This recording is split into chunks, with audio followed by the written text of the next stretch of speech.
Allah Subhanahu Wa Taala, pagi ini kita dapat bersama-sama lagi meneruskan pengajian kita, ya, ilmu kita. Mudah-mudahan kita sama-sama mendapatkan ilmu dan sama-sama kita beramal, ya, untuk mendapatkan keridhaan Allah Subhanahu Wa Taala di akhirat nanti. Mudah-mudahan tuan-tuan kita diberi keampunan dalam umur kita yang lanjut ni, yang sudah petang ni, ya, kebanyakan kita 60, 70, ya, orang kata tunggu masa saja. Sahabat bertanya kepada Rasulullah, mana umur kita ni, di mana Rasulullah menyatakan umur kita ni umur umat Nabi Muhammad SAW. Umatku antara 60 hingga 70. Ya, jadi kalau dah lebih itu, macam saya pun dapat subsidi, alhamdulillah, ya. Jadi tuan-tuan pun itu juga, ya. Jadi syukur kita kepada Allah SWT, apa yang ada, umur kita panjang, badan sehat, ya, dapat datang ke surau, dapat datang ke masjid, ya, dapat bertemu dengan kawan-kawan, dapat bergerak, buat apa yang patut, orang kata mengikut peringkat umur kita, alhamdulillah, ya.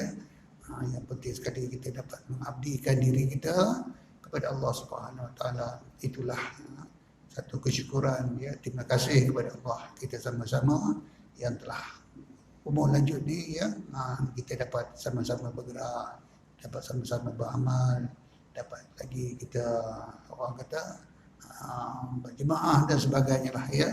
Jadi semuanya itu mudah-mudahan Allah SWT terima, ya, amalan kita, ya, dan berikan ampunan bersama kita, dan mudah-mudahan kita ditempatkan bersama dengan orang-orang yang mendapatkan ampunan dari Allah Subhanahu Wa Taala di akhirat nanti, insyaallah, tuan-tuan.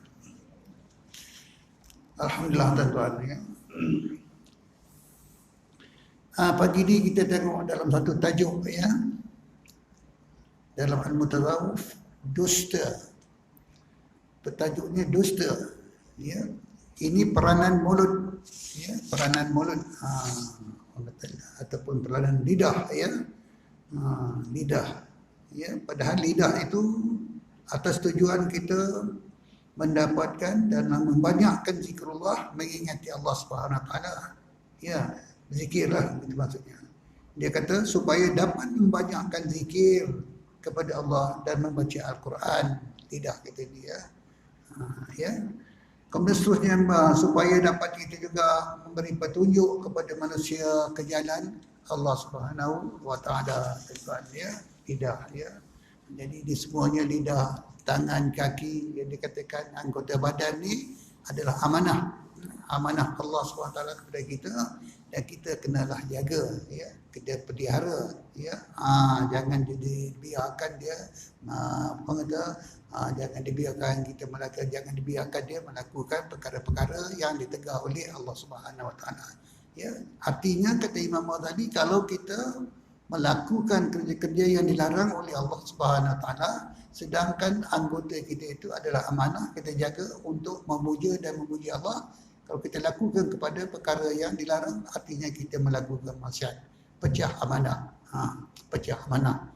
Itu kata Imam Ghazali, ya. Jadi kita kena jaga pelihara dia dan tentukan kelakuan kita, perbuatan kita, di mana kita letakkan penggunaan, ya, penggunaan anggota itu, apa yang ditentukan oleh Allah, maka kita kena pastikanlah mata, telinga, lagi apa tuan-tuan, lidah, perut, kemaluan, tangan, kaki, ada 7 kan, yang kita baca dulu kan. Jadi kita sama-sama jaga dia, ya. Apabila kita pecah amanah, kita tidak amanah, artinya kita melakukan maksiat. Di sana besok kita akan ditanya, dan anggota-anggota kita semua akan menjadi saksi, ya, akan menjadi saksi, tuan-tuan, ya. Inilah maknanya anggota badan kita adalah kita, kita berhati-hati tidak melakukan perkara yang dilarang oleh Allah Subhanahu Wa Taala, ya, lidah, ya. Begitu juga lidah ni dikatakan, tuan-tuan, ya, kita kenalah pelihara daripada berdusta, mungkir janji, mengumpat, mencela perkataan orang, memuji diri, lidah, tuan-tuan, ya. Lagi apa? melaknat akan sesuatu daripada makhluk, melaknat, mengutuk, ya, lidah, ya. Kemudian dipelihara juga daripada mendoakan seorang dengan doa kejahatan, juga dipelihara daripada bergurau yang tidak sepatutnya lah. Lidah, ya, ini beberapa ciri perkara yang kita kena pelihara lidah ni supaya tidak melakukan kerja-kerja ataupun perbuatan yang ada bagian tuan, ya. Baik, lidah juga memainkan peranan dusta. Dusta lidah, ya, bercakap, ya. Apa yang dimaksudkan dengan supaya lidah dipelihara daripada berdusta? Dusta, bohong, menipu, tiga apa tuan? Ya, kata orang Perak, berdakwah. Orang Perak kata berdakwah. Berdakwah tu daripada perkataan bid'ah. Ya, bid'ah, ya, benda yang diadakan sesuatu yang tidak benar, ya. Orang Perak dia pakai bid'ah. Kamu ni bid'ah je. Bid'ah. Bid'ah. Asal ada bid'ah, ya. Baik, lidah hendaklah dipelihara daripada berdusta, berbohong, bercakap tidak benar, sama ada secara bersungguh-sungguh ataupun secara bergurau. Ya, lidah. Tengok anjing kalau berdua, anjing binatang dia bergurau, ya, main-main, akhir-akhirnya bergaduh. Ya. Itu dia kata sama ada secara bersungguh-sungguh ataupun secara bergurau-gurau. Kerana perbuatan berdusta secara bergurau-gurau itu boleh membawa kepada perbuatan berdusta secara bersungguh-sungguh, ya. Dusta, ya, yang bergurau, yang berlebihan, ya. Nabi pun bergurau, ya. Nabi pun bergurau sebagaimana yang kita tahu, kan, dia dengan satu perempuan yang tua tu, kan, makcik ni tak masuk syurga ni, ya. Menangis dia, kan, menangis orang tua tu. Kemudian Rasulullah pun mendekati dia, tak ni, kata dia, di syurga besok tak ada orang tua-tua macam makcik ni. Semua orang muda-muda, tegang-tegang semua, sehat-sehat semua. Umur 30, dia kata umur 30-an. Ya, kita di sana besok tuan-tuan, baik laki-laki ke perempuan tuan-tuan, ya. Jadi dia orang tua, yang terbongkok, yang tak lentuk, yang apa, ialah maknanya yang kita tengok bila dah umur orang lebih tu, di sana besok tak ada orang itu. Semua sihat-sihat, senyum-senyum dalam syurga besok tuan-tuan, masya-Allah. Ya, syurga, ya. Itu dia, ya. Baik, itu, ya, dusta. Jadi jangan kita berlebihan hanya bergurau, tuan-tuan, ya. Ya, berbohong, lagi apa, cakap dusta, cakap yang tidak benar, ya. Apa dia akibat berdusta? Orang yang berdosa ni apa akibat dia? Ya. Rasulullah sallallahu alaihi wasallam bersabda, "Iyyakum wal kadhiba fa innahu manba'ul fujuri wa huma finnar." Yang bermaksud, takutlah kamu akan dusta kerana ia adalah pangkal maksiat. Pangkal maksiat, ya, kata Rasulullah, ya. Dan keduanya itu, yakni pembohong dan pembuat maksiat, dalam api neraka tepatnya, ya. Jadi dia kata takutlah kamu akan berdusta kerana ia adalah pangkal maksiat, rasul maksiat, rasul kepala, kalau sini pangkal maksiat. Jadi orang dia kata pembohong dan pembuat maksiat, dah pembohong, dusta. Kemudian bila berlaku saja pembohong, dusta, artinya dia melakukan maksiat. Jadi dua ni dia kata tempatnya di sana besok dalam api neraka, sabda Rasulullah, ya. Kemudian hadis yang lain disebut juga sini, innal kadhiba babun min abwabin nifaq. Ya, innal kadhiba, kadhib, ya, bohong. Babun min abwabin nifaq, bahwasanya dusta itu adalah pintu daripada beberapa pintu munafik. Ya, munafik, dusta. Apa munafik ni, kan? Cakap bohong, amanah dia khianati, janji tak ditepati, kan? Tiga, kan? Munafik lah. Jadi walaupun dia ahli semayang, walau ahli puasa kata Rasulullah, ya, nanti kita tengok, ya, walaupun ahli puasa, ahli ibadah, tapi cakap bohong, cakap dusta, janji tak betul, amanah, pecah amanah, munafik lah. Ya, ya, kita cakap menafik dia marah, tapi dia cakap bohong. Bayang, masya-Allah. Ya, baca Quran, masya-Allah. Ya, contoh katakan dia, bila ada salah satu daripada yang tiga tu, itu dah munafik dah, ya. Itu Rasulullah kata, ya. Adakah berdusta itu dilarang dalam sebuah keadaan? Ya, berdusta ni apakah semuanya? Semua dusta, semua tak boleh. Ataupun ada yang boleh, ya, ataupun ada yang boleh. Dia kata berdusta itu dilarang, tetapi ada kalanya ia menjadi wajib. Dan ada kalanya ia menjadi harus. Ya, wajib. Wajib berdusta. Tak boleh dusta, tak boleh. Ya, kau tak bohong, tak boleh. Ya. Bila dusta itu menjadi wajib?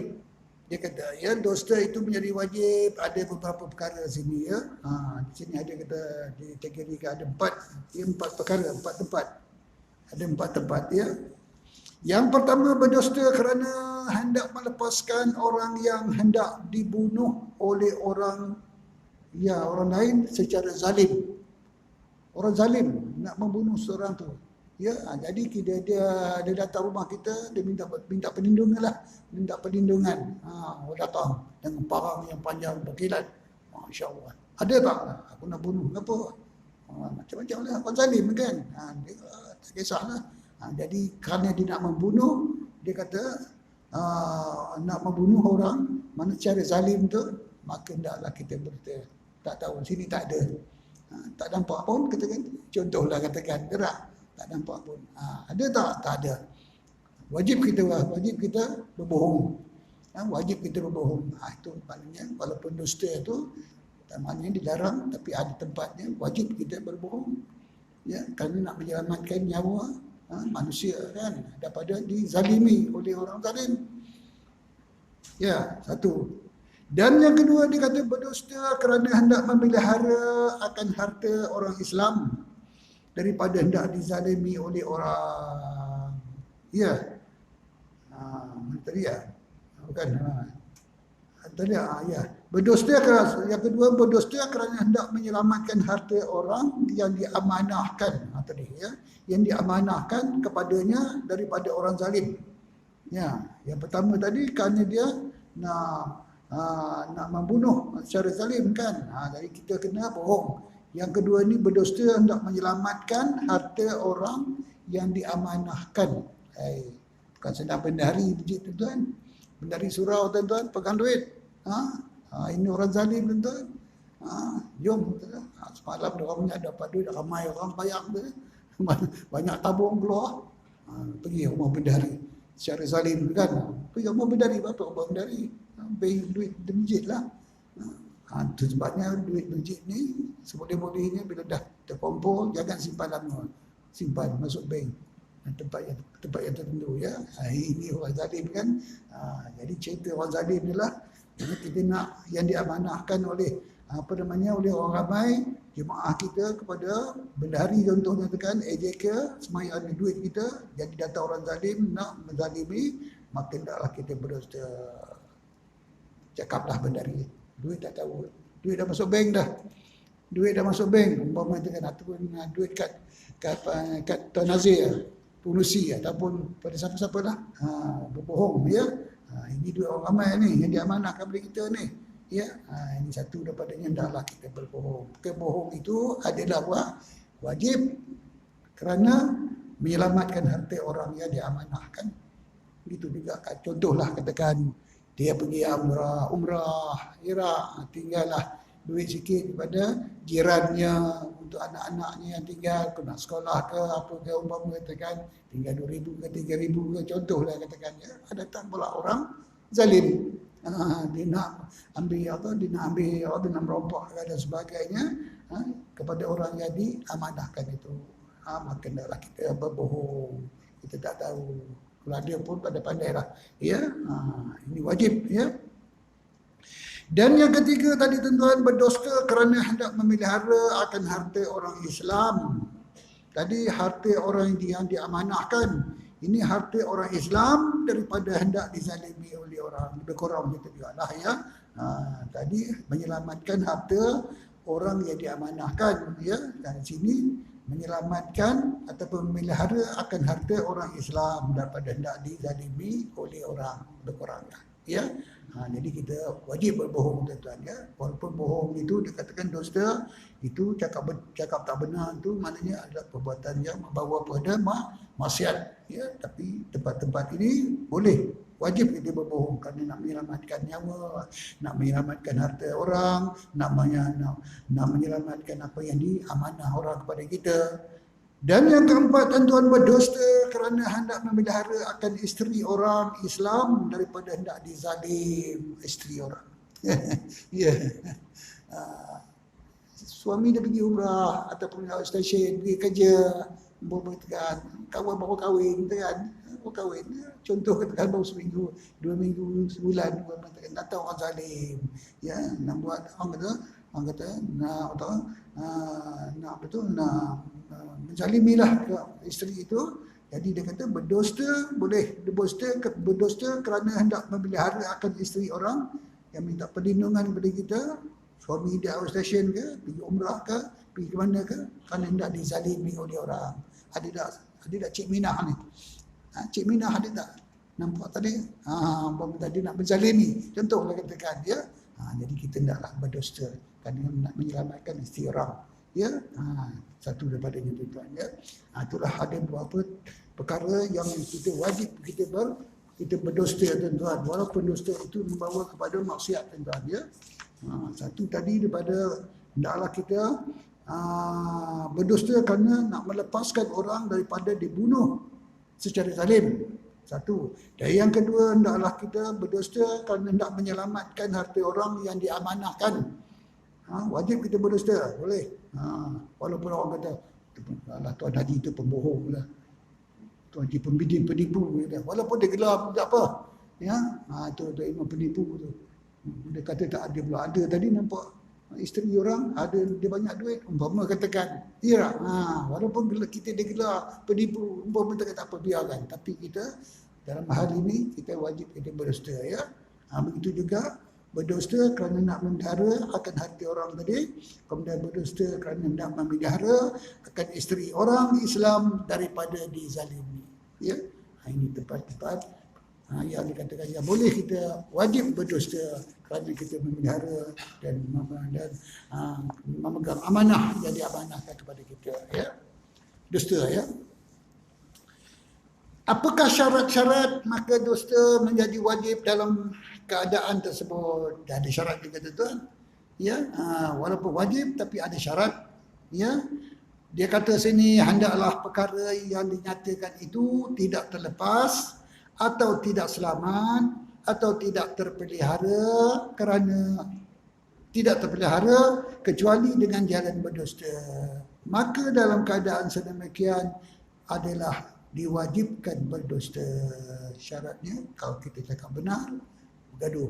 Cakap benar, dia rempuh kita, dia rompak kita. Contoh tekan, dia rompak kita. Ya. Kalau tak cakap, dusta.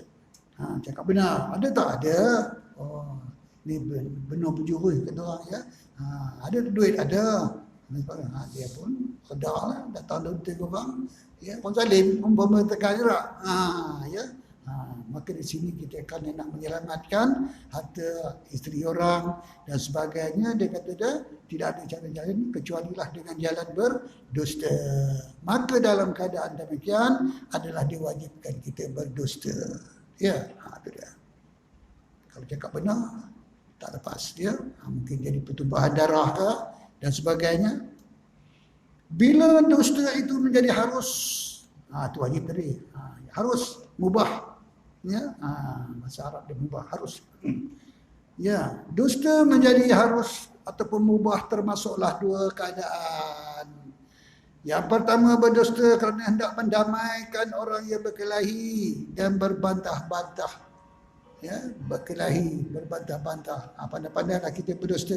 Ya, tak apalah. Contoh nak katakan anak-anak kita lah. Ya, beli permainan, beli mainan, beli senapang panjang besar.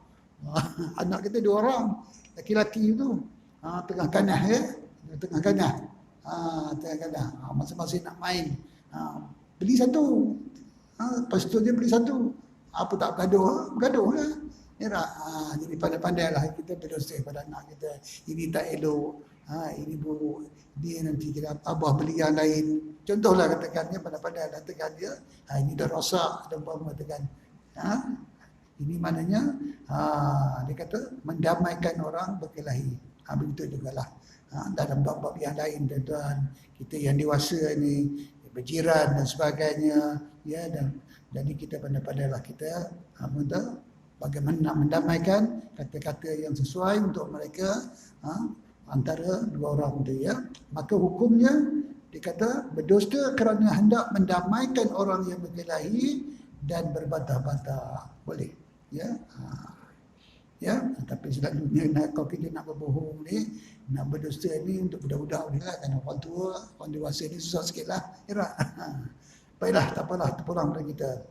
Dan seterusnya dia kata dusta yang dia diharuskan di sini, berdusta kerana nak mendamaikan antara dua orang isteri. Ni orang kahwin dua ni. Kahwin dua ke, isteri dua ke, isteri tiga kan. Pandai-pandai lah. Orang kata family kan. Nak otak-otak lah. Kata family kan. Jadi maknanya dalam bab tipu dalam bab orang kata apa? Berdusta dengan dua isteri ni bukannya sunat. Orang kata sunat. Sunat bukan sunat. Hukumnya pada tasawuf harus ya, dalam tasawuf dalam tasawuf bohong antara satu isteri dengan satu isteri pada pandailah maka hukumnya adalah mubah. Harus bukan sunat ya, itu pada tasawuf ya. Boleh ya, mendamaikan isteri muda, isteri tua. Maklumlah orang perempuan ni bila dah ada orang tahu berlaki berdua, isteri suami seorang, macam mana satu sifat cemburu dan iri hati, macam-macam lah orang perempuan ni kita faham kan. Jadi kita sebagai suami pandai-pandailah kita mendamaikan mereka. Maka mendamaikan mereka ini dengan secara bohong, berdusta, hukumnya bukan sunat, tapi daripada ilmu tasawuf mubah, harus. Baik, apa pendapat Imam Al-Ghazali dalam perkara dusta? Apa kata Imam Ghazali ya? Tiap-tiap maksud yang baik yang boleh dicapai dengan jalan bercakap benar, kata Imam Ghazali ya, dan boleh juga dicapai dengan jalan berdusta, maka berdusta dalam perkara sedemikian adalah haram, kata Imam Al-Ghazali. Jalan cakap betul pun lepas, cakap dusta pun lepas, tapi dia dipilih cakap dusta, ya, maka haram hukumnya. Ya, kata Imam Al-Ghazali. Apa dia kata? Tiap-tiap maksud yang baik yang boleh dicapai dengan jalan bercakap benar dan boleh juga dicapai dengan jalan berdusta, maka berdusta dalam perkara sedemikian adalah haram. Ya, saya akan pilih dusta. Kalau cakap benar pun dia lepas. Katakan ada isteri datang tadi kan. Isteri orang nak tu minta perlindungan. Cakap benar. Kita cakap betul ada. Tak ada apa-apa. Dia pun tak kacau pun. Cakap dusta pula. Kalau kita cakap dusta, bohong pun lepas juga. Macam itu juga. Jadi antara dua ni, jangan kita cakap bohong. Ya, cakap benar. Kenapa kalau cakap bohong, berdusta, kata Imam Ghazali, maka hukumnya haram pada ilmu tasawuf. Ya, jika maksud yang baik itu hanya boleh dicapai dengan jalan berdusta dan ia tidak boleh dicapai dengan jalan benar, maka dusta dalam perkara sedemikian adalah maka dusta dalam perkara sedemikian adalah bercakap benar. Apa ni? Jika maksud yang baik itu hanya boleh dicapai dengan jalan berdusta dan ia tidak boleh dicapai dengan jalan bercakap benar, ya, maka dusta dalam perkara sedemikian adalah harus. Dengan syarat maksud itu adalah maksud yang harus, seperti datang tadi ya. Ini cakap benar, jadi cakap dusta. Ya, ini dalam bab yang haruslah, perkara yang harus. Ya, jika maksud yang baik itu hanya boleh dicapai dengan jalan dusta, dia cakap bohong boleh lepas, dan dia juga dia tidak boleh dicapai dengan jalan bercakap benar. Ya, cakap benar tak boleh. ya, ada, tak boleh. Jadi dia rompak kita dan sebagainya. Maka berdusta dalam perkara demikian adalah harus dengan syarat. Maksud itu adalah maksud yang harus. Dalam haruslah. Tadi buat yang wajib. Yang harus pula mendamaikan orang tadi yang berkelahi dan ataupun isteri yang dua tadi. Ya, itu dalam buat yang harus. Jadi kalau buat yang harus, mana lain. Yang wajib lain. Ya. Itu kata Imam Ghazali, ya. Jika maksud yang baik itu hanya boleh dicapai dengan jalan berdusta dan ia tidak boleh dicapai dengan jalan bercakap benar, maka dusta dalam perkara sedemikian adalah wajib. Kita buat yang wajib lah. Yang 4 tadi tuan ya. Boleh ya. Ialah kadang-kadang kita boleh cakap bohong ni, ya.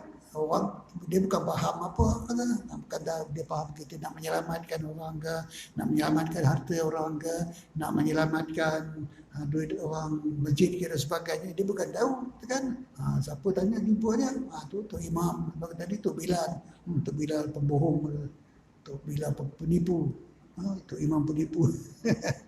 Sampai gitu dia gelar kita, kan? Contohlah katakan, ya. Padahal kita nak menyelamatkan dua orang di masjid. Ya, contohlah katakan. Tak apa biar dia bagi gelar, tak apalah. Apa-apa dia nak panggil kita, panggillah. Tapi yang penting kita nak menyelamatkan, orang kata, duit orang, isteri orang, amanah orang dan sebagainya, berpandukan kepada hukum kita.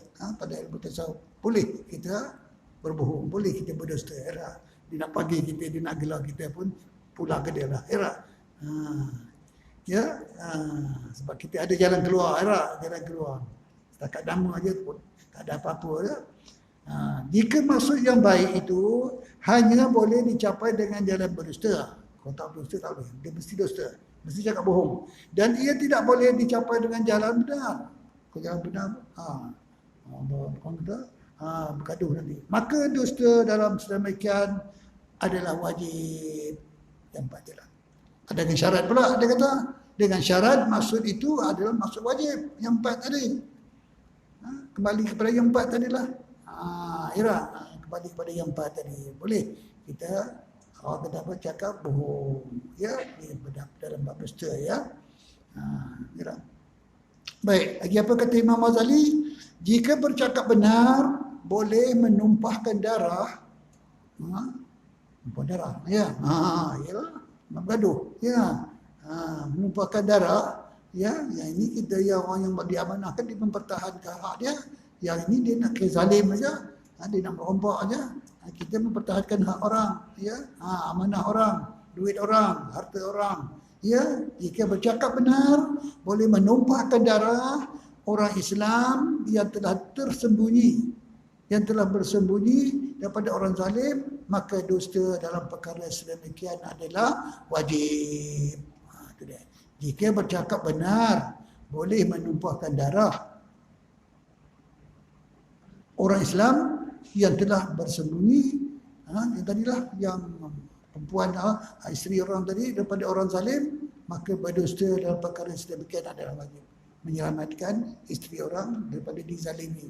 Ya, suami dia keluar dan ada urusan dan sebagainya, kan? Contoh tekan ya, jiran dan sebagainya lah. Ya, maka wajib kita berdusta.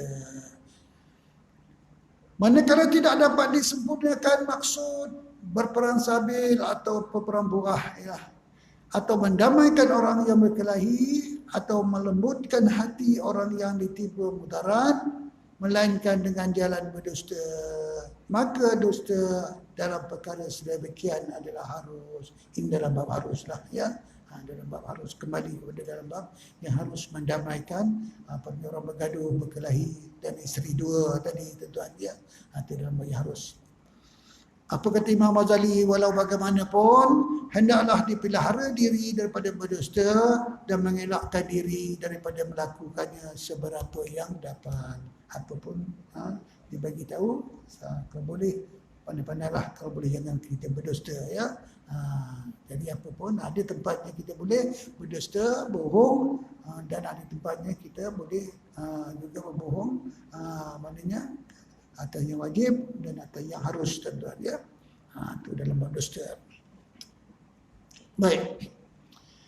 Mungkir janji dan mengumpat. Mungkir janji, mengumpat. Ini sebuah orang. Ya, mungkin janji salah satu juga daripada sifat munafik tadi kan. Sifat munafik tadi kan. Mungkin janji, tak ada amanah, cakap bohong, tuan-tuan tiga ni. Ini apa tanda-tanda munafik. Ya. Apa yang dimaksudkan dengan siapa yang dimaksudkan dengan supaya lidah itu dipelihara daripada memungkiri janji? Lidah hendaklah dipelihara daripada memungkiri janji dan dan tiap-tiap janji hendaklah disempurnakan dan jangan sekali-kali memungkir janji kecuali dengan adanya sebab darurat yang menghalang secara tiba-tiba. Dan elakkanlah daripada membuat sebarang janji jika dipikirkan janji itu tidak dapat ditunaikan. Dalam Al-Quran disebut tuan-tuan, ya, dalam bab janji ke, dalam nak berjumpa ke, apa saja, boleh datang, boleh. Kalau hujan, aku siapa? Kalau tak kenal aku hujan panas, ribut topan, aku mesti datang. Oh, insya-Allah. Contoh, hebat kan? Tiba-tiba bila dia bergerak aja, tengok-tengok tayar dah pecah. Tayar kereta. Dan bila dia dah bergerak, umpama katakan, apa namanya, ada pula urusan yang penting sana sini dan sebagainya, umpama katakan je, pakai motor, kena hujan. Dia pergi jalan lah. Dan sampai juga. Tapi hujan tu akan mudarat juga. Kan? Jadi apa pun ini jangan. Kita bercakap boleh. Ya? Jangan semua boleh. Ya? Tapi hendaklah kita gunakan dengan perkataan insya-Allah. Al-Quran tu. Ada sebut dalam Al-Quran. Bila kita berjanji, bila kita dalam bab ni lah mengatakan nak berjumpa ke, boleh datang ke dan sebagainya. Ada jemputan ke dan sebagainya, maka kita gunakanlah insya-Allah jika dikehendaki Allah. Ini semuanya pada Allah. Kita merancang, kita manusia ini merancang saja, yang menentukan ialah Allah Subhanahu Wa Taala. Ya, itu dia. Baik. Jadi kalau tak boleh datang jangan cakap. Kalau tak boleh datang ke, tak datang ke, apa pun kita gunakan insya-Allah. Jadi itu dia kata lidah hendaklah dipelihara daripada memungkir janji dan tiap-tiap janji hendaklah disempurnakan. Jadi nak sempurnakan. Ya. Dan jangan sekali-kali memungkiri janji kecuali dengan adanya sebab darurat yang menghalang tiba-tiba. Ya, yang tiba-tiba dan elakkanlah daripada membuat sebarang janji jika difikirkan janji itu tidak dapat ditunaikan. Ya. Orang yang kata boleh. Ini orang takabur tuan-tuan. Dia ingat yang menentukan dia kan. Ya, kita ni siapa kan? Umpama katakan ni lah. Tak apalah, boleh bergerak. Tiba-tiba tengah jalan aksiden pula. Tak sampai juga kan. Umpama katakan dia.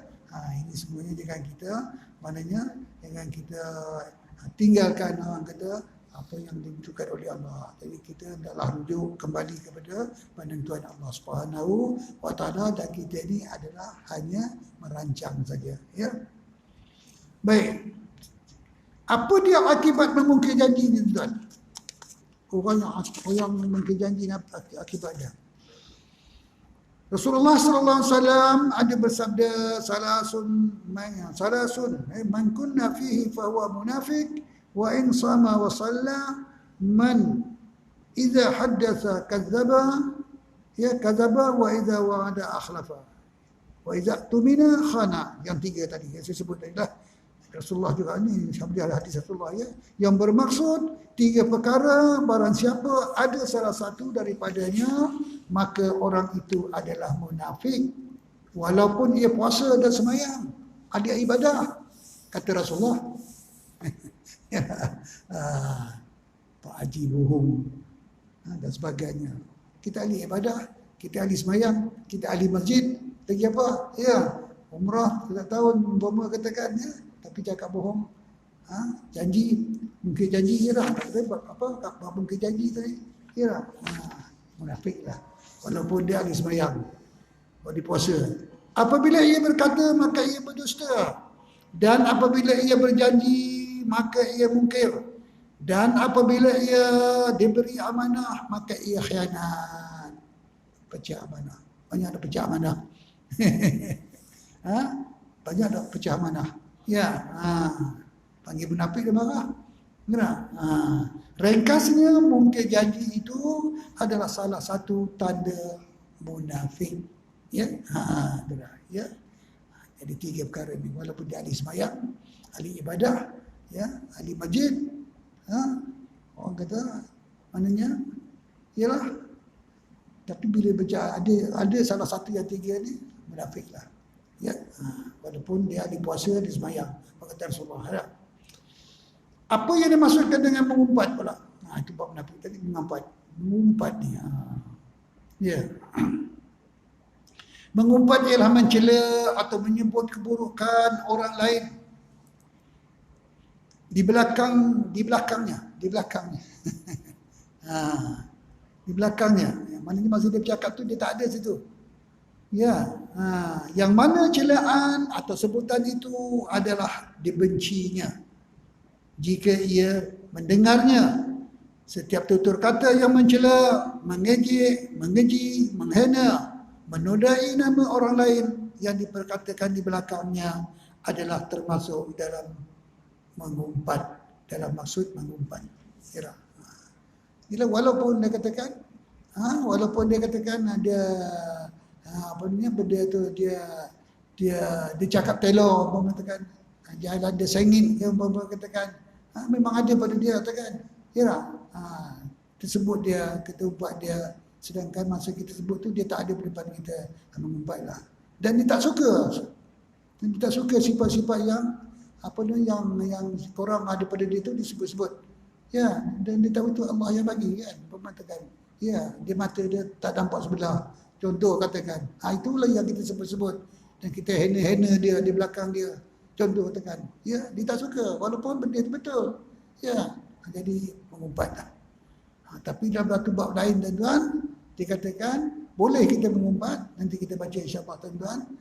Maknanya contohnya katakan salah satu daripadanya tentang katakan kita datang sini adalah satu hamba Allah yang tak kita kenali. Yang tak kita kenali tapi dia rajin tuan-tuan, tolong kita menyapu, tolong kita buat itu, buat ini, surau kita, masjid kita dan sebagainya tuan-tuan. Tapi tak pernah kita tanya nama dia. Tak pernah tanya nama dia. Tanya abang, gitu je. Cakap abang dia, kali dia orang tua. Contohlah katakan. Ya, tapi dia rajin. Ya. Apa yang bagi dia ni orang yang dia katakan cakap dia gagap. Contohlah cakap dia gagap. Kamu tu lamalah dengan kita, kamu lama tu dia tak ada dah. Dia tak ada dah. Umpama dengan dia menghilang diri atau berpindah tempat lain dan sebagainya, tak jauhlah kan. Jadi mana kita pun bertanya mana dia sebulan. Siapa itu yang gagap tu lah. Itulah yang gagap, yang cakap berjaya, yang buta tak nampak tu. Kekurangan kan. Tapi kalau dia dengar dia tak suka kan mengumpat. Tapi kerana sifat dia ada pada dia yang kita tak tahu namanya, maka dalam bab tasawuf ini boleh kita sebut yang gagap tapi yang tak nampak sebelah tu kerana kita tak tahu nama dia. Ya, kita bukan menghina dia tidak. Ya, kita nak menentukan orangnya yang ada yang bersama kita dulu tapi dia tak ada. Contoh tekan ya. Jadi dalam bab ini kita menyebut nama dia, kekurangan dia, maknanya kecelaan dia yang ada pada dia. Dalam bab ini, kerana kita tak tahu nama dia, ya, maka harus boleh. Tidak ada katakan mengumpat. Ya, maka begitu jugalah. Contoh katakan orang yang masyhur, katakan orang kaki minum, kaki zina, kaki maksiat dan sebagainya, terpapar dalam surat khabar, terpapar dalam TV, di sana sini yang katakan, maka kita sebut-sebut. Itu juga bukannya mengumpat. Itu adalah sebagai contoh kepada kita. Jangan buat maksiat macam dia. Jangan buat kelakuan itu dan sebagainya. Orang yang sudah dikenali, orang buat maksiat. Ya, contoh katakan ya. Maka di sini tidak dikatakan mengumpat tuan-tuan ya. Ya, itu dah. Jadi di sini dia kata, apakah misal menyebutkan keburukan orang? Banyak dia bagi contoh ni. Contohnya pada badannya katakan, umpamanya dia cakap berlendir dan telor, dan perbuatannya umpamanya selalu bersikap kasar, agamanya selalu meninggalkan semayang, ya, dan pada kainnya baju dia buruk, bertampal-tampal, kita sebut-sebutlah. Sedangkan orangnya di belakang kita, tak ada dengan kita. Kemudian di itu juga ada orangnya tamak harta, rumahnya bocor, keluarganya tak elok, lagi apa, ya, dia boleh kebau dan sebagainya, padan pun kebau dia mandul, tak beranak. Contoh tekan padan, ya, begitu juga bangsa penipu dan sebagainya lah. Ya, kata-kata yang kata yang menampakkan keburukan dia tu di belakang dia, maka ini semuanya mengumpat, ya. Adakah termasuk dalam mengumpat jika perkataan itu benar? Itu dia, ya. Jika perkataan itu benar sekalipun, maka ia adalah termasuk dalam mengumpat juga apabila memenuhi syarat. Mencela, menyebut keburukan orang, ia dilakukan di belakang orang itu. Celaan atau sebutan itu adalah dibenci oleh orang itu walaupun benar. Di mata dia tak dapat sebenar. Umpama katakan, ya, contoh katakan, ya, kebau dia mandul, tak beranak, tak semayang, contohlah katakan, ya, walaupun benar, jadi dia tak suka, ya. Jadi dia kata sini, tuan-tuan, apa pula halnya jika orang di perkataan itu adalah tidak benar, ya, maka mengumpat adalah suatu perkara tersebut lebih dahsyat kalau tak benar. Kalau tak benar, kan, kerana selain daripada mengumpat, maka ia adalah merupakan dusta, ya, merupakan dusta, ya. Baik, akibat dia orang mengumpat ni, ya, Allah Subhanahu wa taala berfirman dalam surah Al-Hujurat ayat 12 yang berbunyi, wala yaqtab ba'dukum ba'dha ayuhibbu ahadukum an ya'kula lahma akhihi maitan fakarihtumuh.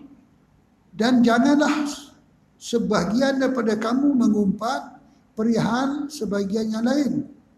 Adakah suka seorang daripada kamu memakan daging saudaranya yang telah mati, bangkai manusia, maka tentu kamu benci makannya. Tegasnya Allah Subhanahu wa taala menyamakan perbuatan mengumpat itu dengan memakan bangkai manusia. Allah menyamakan perbuatan mengumpat itu dengan memakan bangkai manusia. Makan manusia. Ya. Ya. Kalau bangkai ikan tak apalah, kan. Ikan ada bangkai, kan. Ya. Dan seterusnya Rasulullah sallallahu alaihi wasallam bersabda, iyyakum wal ghaibah, ya. Fa innahu ashaddu min az-zina. Fa inna ar-rajula idza zana wa taba fa yatubu Allah alaihi. Wa in sahibal ghaibah la yaghfirullahu lahu hatta yaghfir lahu sahibahu. Yang bermaksud, takutlah kamu akan mengumpat akan, ya,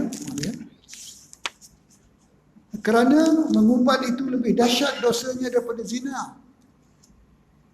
Kerana orang yang berzina kadang-kadang melakukan zina, bertaubat dan menerima taubatnya. Allah terima taubat dia, ya, dan mengampunkan dosanya.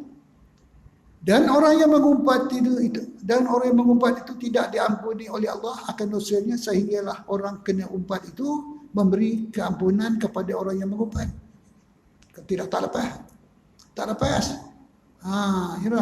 Itu sebabnya kita minta, itu sebabnya salah satu daripada syarat taubat nasuha, ya, syarat nasuha di 3. Tinggalkan, menyesal dan tidak mengulangi lagi.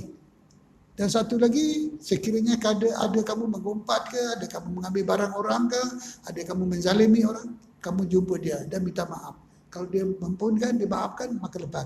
Tak maaf, tak lepas. Ya. Itu taubat nasuha. Ya, meninggalkan dan menyesal dan bercita-cita tidak akan berlaku lagi. Dan yang keempat adalah dengan manusia. Kalau ada kita terkata ke, terumpat ke, ialah hangga menyakiti hati dia ke, tak ambil barang ke dan sebagainya yang ada hubungan manusia termasuk dalam mengumpat, maka kita kena minta maaf kepada dia.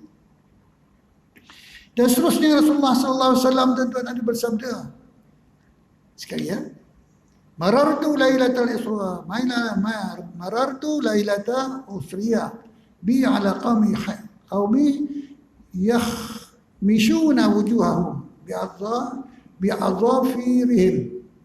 Faqultu ya Jibril, man haula? Faqala haula'i alladhina yartabuna an-nasa wa yaqa'una fi a'radihim. Pada malam Isra, Rasulullah ya, aku melalui satu kaum yang menggaru-garu muka mereka dengan kuku mereka sendiri. Mana cerita Isra kan? Allah perlihatkan linuriyahu min ayatina ya pada nabi kita ya. Maka aku bertanya kepada Jibril, siapa mereka itu? Mereka itu adalah orang yang mengumpat manusia dan menodai maruah kehormatan orang. Mereka itu adalah orang yang mengumpat manusia dan menodai maruah kehormatan orang. Ya, itu diperlihatkan pada Rasulullah sallallahu alaihi wasallam di Isra Mi'raj.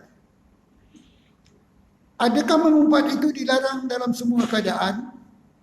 Mengumpat ada dilarang, tetapi ada kalanya ia diharuskan oleh syarak jika ia membawa muslihat kepada syarak, iaitu pada 6 tempat yang katakan walaupun mengumpat itu, tapi ada tempat yang dibolehkan. Tapi kita baca itu ya. Pada akhir ya.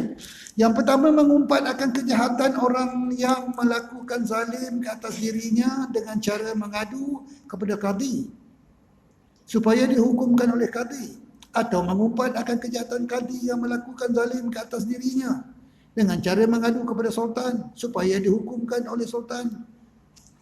Ini pasal suami isteri lah ya, pasal suami isteri mengadu pada jurunikah. Dia buat tak tahu je. Jadi bercerita lah apa yang berlaku.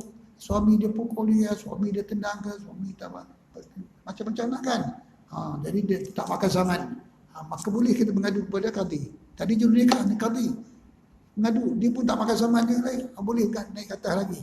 Sampailah kepada sultan. Ceritakan semua apa yang berlaku kepada dia atas kezaliman suami dia. Contohlah katakan ya, ini dimaksudkan boleh. Jadi hukum sini adalah dia katakan apa dia kata kata dia secara mengadu sultan supaya dihukumkan oleh sultan. Jadi sini mengumpat akan kejahatan yang dikatakan apa hukumnya, diharuskan ya, diharuskan. Bukan wajib ya, diharuskan oleh syarak. Ya, boleh mengadu. Pergi satu peringkat dia tak terima, pergi satu peringkat tak terima sampai ke sultan. Cerita semua. Ya, maka cerita itu dia keburukan suami kita itu, maka tidak dikatakan mengumpat. Ya, contoh tekan ya. Baik, satu. Yang kedua, dia kata mengumpat orang berbuat kejahatan dengan tujuan menegur supaya orang yang berbuat kejahatan itu meninggalkan perbuatan maksiat itu. Mengumpat orang berbuat kejahatan, orang jahat, dengan tujuan menegur. Kamu jangan berkawan dengan dia. Tengok sekolah tu pencuri. Tengok apa sudahnya masuk jail. Apa sudahnya kena tangkap, dipukul orang, membenarkan. Cari makan lagi dadah, makan hisap lagi dadah. Pergi lagi tempat-tempat yang tak elok, umpama tekan. Jangan ikut dia. Jadi kita cerita apa? Itu orang sebelah. Jiran, contoh tekan orang yang tertentu. Jadi dalam hal ini kita itu atas menegur ya, supaya orang buat kejahatan itu meninggalkan perbuatan mengumpat, perbuatan maksiat itu. Ya boleh ya, harus hukumnya. Kemudian harus juga kita mengumpat dengan sebab meminta petua kepada bukti. Seperti katanya si Fulan telah berlaku zalim ke atasku. Apa hukumnya? Dan bagaimana caranya menyelamatkan diri daripada kezaliman itu? Kita macam cerita yang pertama tadi lah. Ya, bukan macam pertama tadi lah. Yang menceritakan maknanya si Fulan telah berlaku zalim. Apa hukumnya? Cerita bagaimana kelakuan dia. Dan dia nak menyelamatkan diri macam mana. Jadi kelakuan itu, apa kezaliman itu boleh kita ceritakan sebagai untuk panduan kita ya. Kemudian seterusnya mengingatkan atau menakutkan orang daripada kejahatan. Seperti mengingatkan seorang daripada berkata jangan kau berkawan dengan si fulan. Itu kerana ia fasik atau kerana zalim. Bukan itulah maknanya. Orang sebelah kawan dia yang jahat, nakal, zalim dan sebagainya. Tengok apa sudahnya, tak kena. Apa sudahnya orang jahat? Apa sudahnya orang zalim? Apa sudahnya orang buat kerja maksiat? Tekan tengok. Kamu jangan buat. Kamu jangan buat macam tu. Contoh tekan dia. Jadi kita menceritakan, menggambarkan kelakuan orang yang jahat tu supaya dia tidak melakukan, maka boleh hukumnya harus. Ya. Terutama dalam anak-anak kita lah. Ya. Memberitahu akan nama orang yang tidak dikenali. Yang saya sebut adalah memberitahu akan nama orang yang tidak dikenali kecuali dengan disebut akan aibnya. Yang tadilah kira, dia tempang ke, dia buta sebelah ke, cakap dan gagap ke, si polan yang buta atau si polan yang tempang, si polan yang gagap dan sebagainya, kita tak tahu nama. Dulu lama dengan kita. Rajin dia, bagus orangnya, dia ramah orangnya, suka bersembang, contoh tu kan. Tapi tak pernah pula kita tanya nama dia. Kerana dia tu buta, kerana dia tu tempang, maka kita sebutlah bila dia tak ada. Ya? Jadi sebutan tempang kan, buta ni bukannya kita bermaksud kita mengumpat dia. Itu maknanya boleh kita menyebut keburukan dia. Ya? Kerana kita tak tahu dia punya nama. Baik, akhir sekali tuan, menyebut akan kejahatan orang yang masyhur dengan perkara-perkara maksiat seperti dia fasik, dia ahli zina, peminum arak, mencuri dan sebagainya. Sudah terpapar dalam TV, dalam radio, surah khabar, memberitakan. Semua orang tahu dah tadi ini memang kaki maksiat, kaki pencuri, kaki penyamun, rompak dan sebagainya. Banyak kan? Semua orang tahu kan? Boleh kita sebut. Kita bukan mengumpat. Sekarang ni banyak kan? Contoh dah katakannya. Jadi maknanya orang ini kita sebut, maknanya dia kaki minum arak ke, dia pencuri ke, dia lagi apa, dia fasik ke, cakap tak betul dan sebagainya, kaki zina ke. Jadi dah terkenal. Itu dia katakan menyebut akan kejahatan orang yang masyhur dengan perkara maksiatnya, fasiknya, zalimnya, berzinanya, minum arak, mencuri dan sebagainya. Boleh. Ya, boleh. Tidak dikatakan mengumpat. Ya. Itu tidak dikatakan mengumpat. Itulah beberapa perkara yang boleh kita sebut. Walaupun mengumpat itu berdosa, tapi ada tempat-tempatnya boleh kita diharuskan kita menyebut kerana atas muslihat kebaikan dia. InsyaAllah Tuhan kita sambungkan Tuhan. Mudah-mudahan apa yang saya sampaikan dapat kita bersama-sama berkongsi ilmu dan berkongsi amal. Mudah-mudahan kita diberi ampunan Allah Subhanahu Wa Taala, ya, dunia dan akhirat. Mudah-mudahan kita mengakhiri hayat kita dengan husnul khatimah insyaallah.